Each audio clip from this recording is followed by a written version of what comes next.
Hello,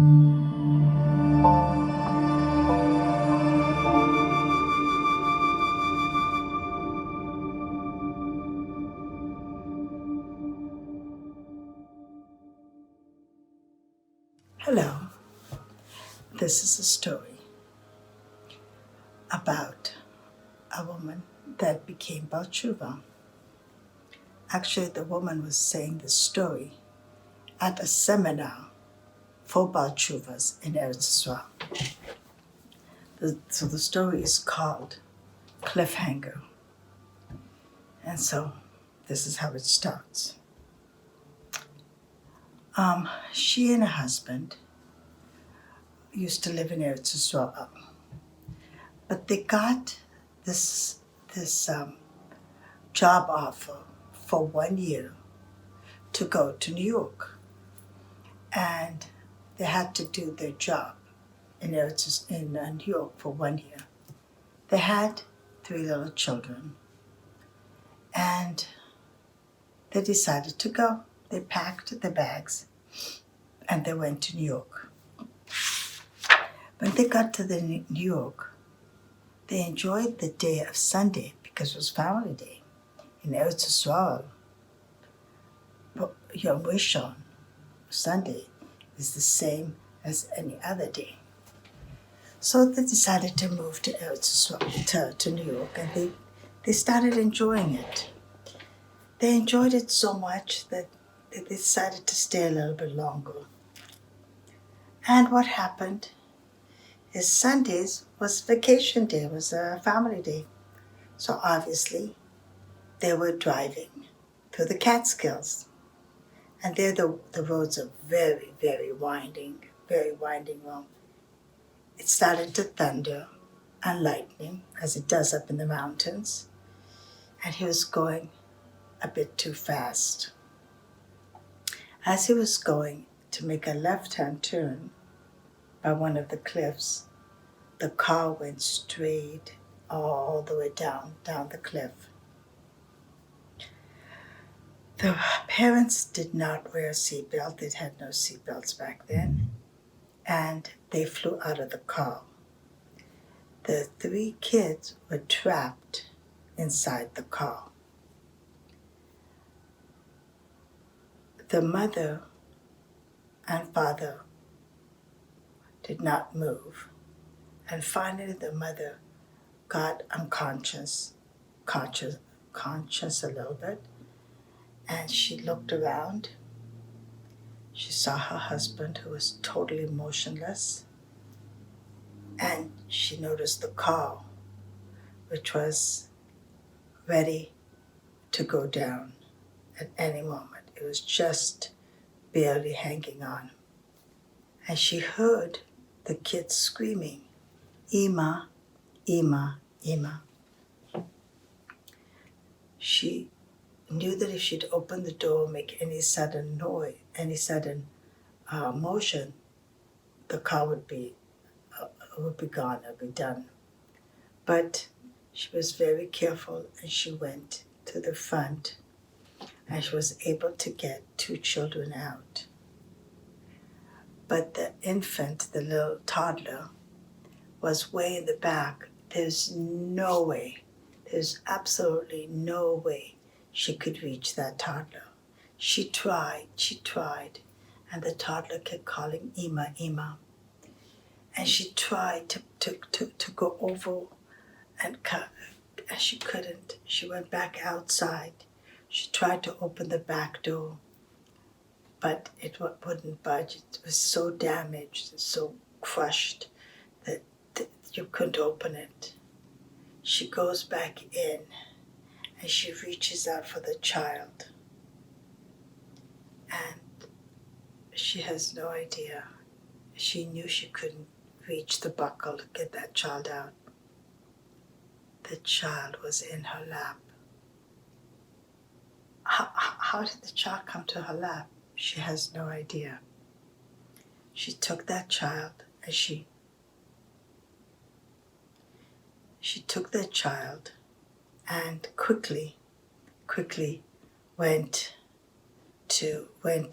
out of the car Obviously, the car kept rolling and hit bottom.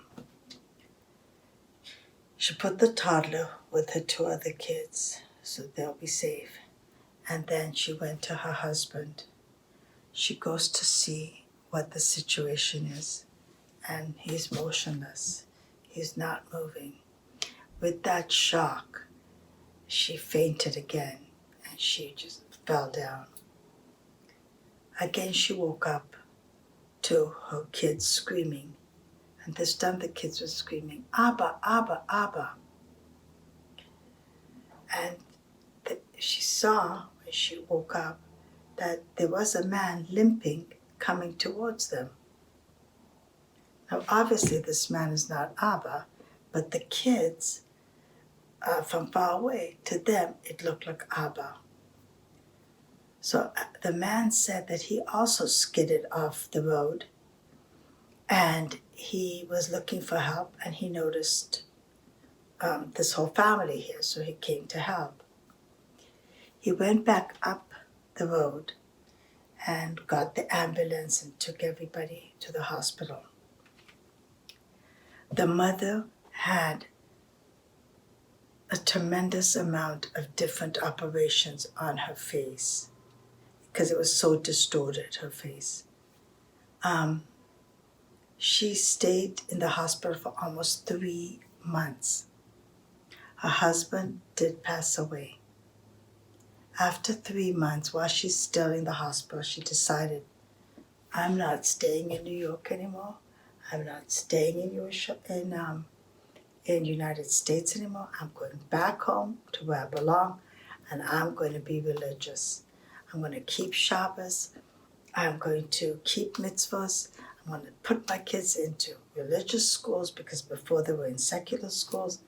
Please, God, get me out of this hospital, and I promise that that's going to be my neder, that we're going to keep Shabbos, and I'm going to make sure the kids are religious, and we're going to keep Torah mitzvahs. Sure enough, 3 months, and she's out of the hospital. She packed her bags and went to the Eretz Kadosha, Eretz Yisrael. She went back to Yerushalayim, where they were living before. She enrolled her kids into Hebrew school. She herself was learning. And everybody was doing good except for her little child, Ari. Ari was 10 years old. And in Eretz Yisrael, by 10 years old, you're quick with Gemara and you know Gemara pretty well. And he was upset because there was a test on Baba Kama Gemara. I think chapter 5 it was, she was saying.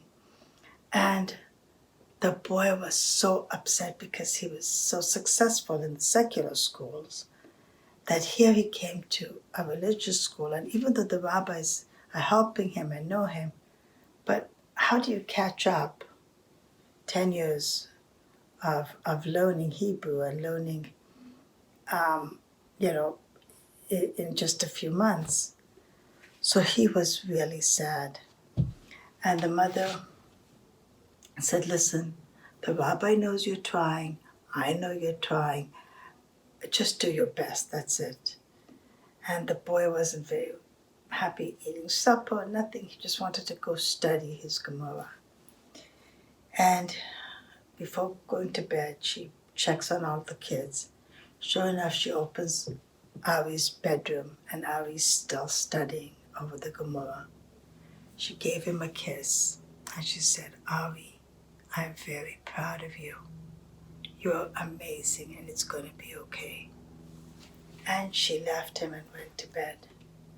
In the morning, Ari woke up, and Ari is fine. He's happy. He's great.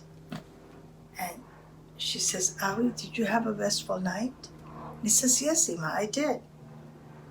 Is everything okay? Yes, Ima, I'm gonna do well on this Gemara test. He says, yeah? How come? What happened? He says, I had a dream with Abba. Abba came to my dream. She says, yes? What happened? He says, Abba and I were walking down this this narrow street, and then we were by the kotel, and I was talking to Abba, and I told Abba that you and us are religious now. And Abba says, I know. It's because of you I was entered into Gan Eden. The minute that you became religious, the minute that Ima put you guys into religious schools, they let me into Gan Eden. And the boy said, yes, and I'm learning Gemara, but I don't understand anything.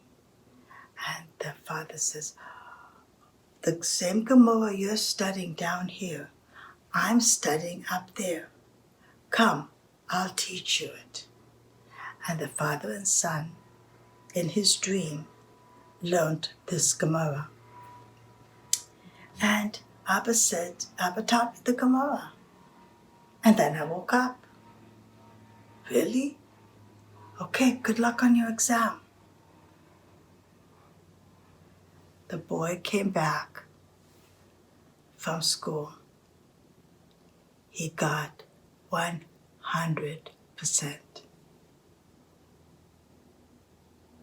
Yeah, he got 100%.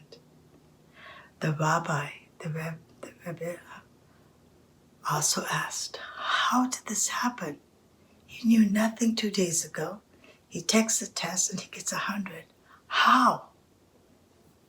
And the mother also explained him the dream. And this story became viral. It went all over Eretz Yisrael because this story is a true story. And it really happened. And the mother got remarried, and the mother wore like a scarf covering half of her face. And she had more healthy children. And yep, that's the story of the cliffhanger. Thank you for joining. Bye. Have a blessed day.